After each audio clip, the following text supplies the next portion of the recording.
Katz and Cosby, entertaining and informative on the Red Apple Podcast Network. John, we have with us now Brigadier General Blaine Holt for the latest on Iran. And boy, there's a lot. Of course, he's a retired U.S. Air Force Brigadier General, former C-17 combat commander, and also former U.S. Deputy Military Representative to NATO.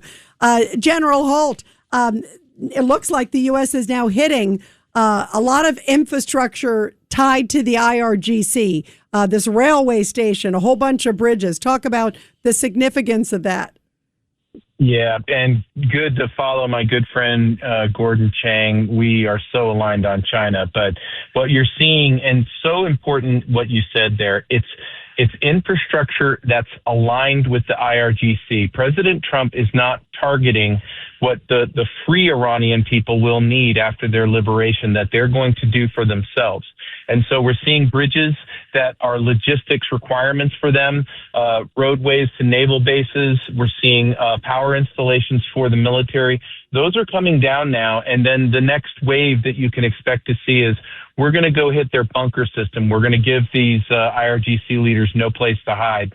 And we've essentially emaciated their headquarters. And so we're going to take them down to a vulnerable place where the Iranian people can then pick up the game from there, and we'll provide the air power. Also, did you hear this, that the Houthis are now stepping up efforts and the Red Sea, that they're trying to get them kind of galvanize the Iranian regime. Obviously, they're the head of the snake, but they're a proxy group. So they're trying to plug up the Red Sea. What do you make of that timing as they're trying to focus on, Iran's trying to focus on the Strait of Hormuz, and it looks like the Houthis on the Red Sea?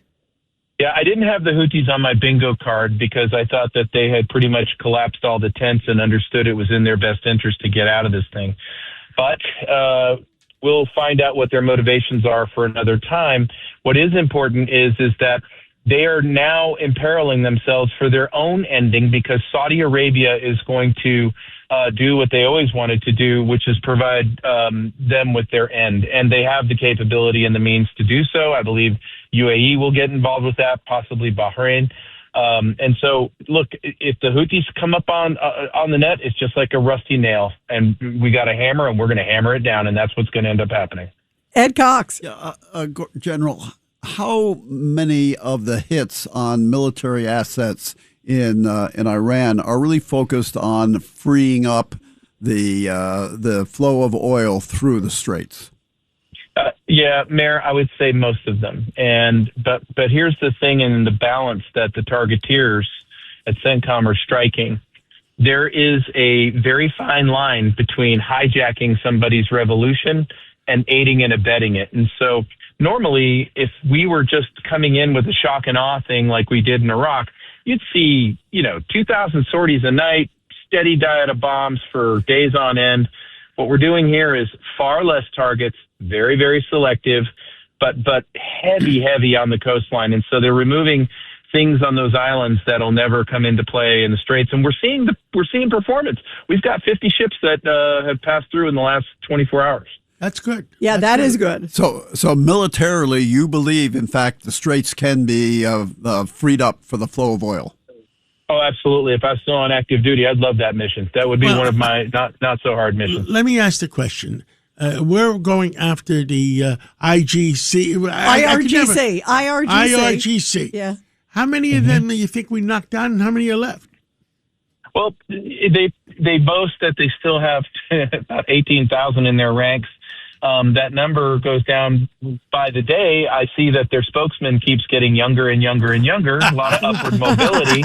Are they in diapers yet or no? Yeah, a lot of upward mobility in those ranks, but they do have probably a cadre of about 400 generals, I'm guessing, or colonels and generals. And I'm going to guess that we know where most of those guys are and the key leaders. And that's what we're coming for next, because that's really what you need to do to break the will of the enemy.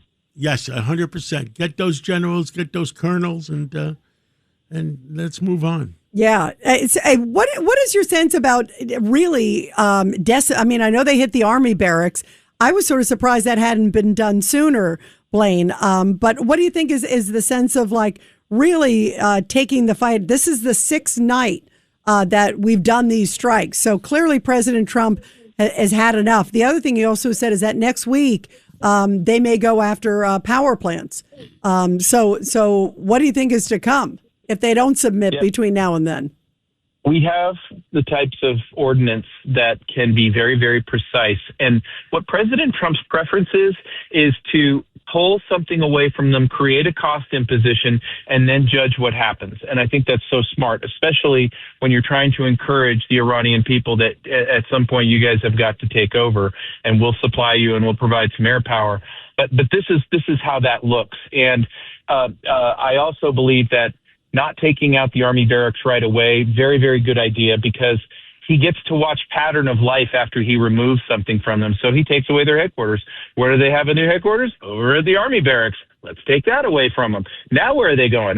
They're in a bunker over here at Pickaxe Mountain. Okay, let's remove Pickaxe Mountain. And that's how this works. And at some point, they'll be weak enough to where the Kurds and the three guerrilla groups are going to finish the job.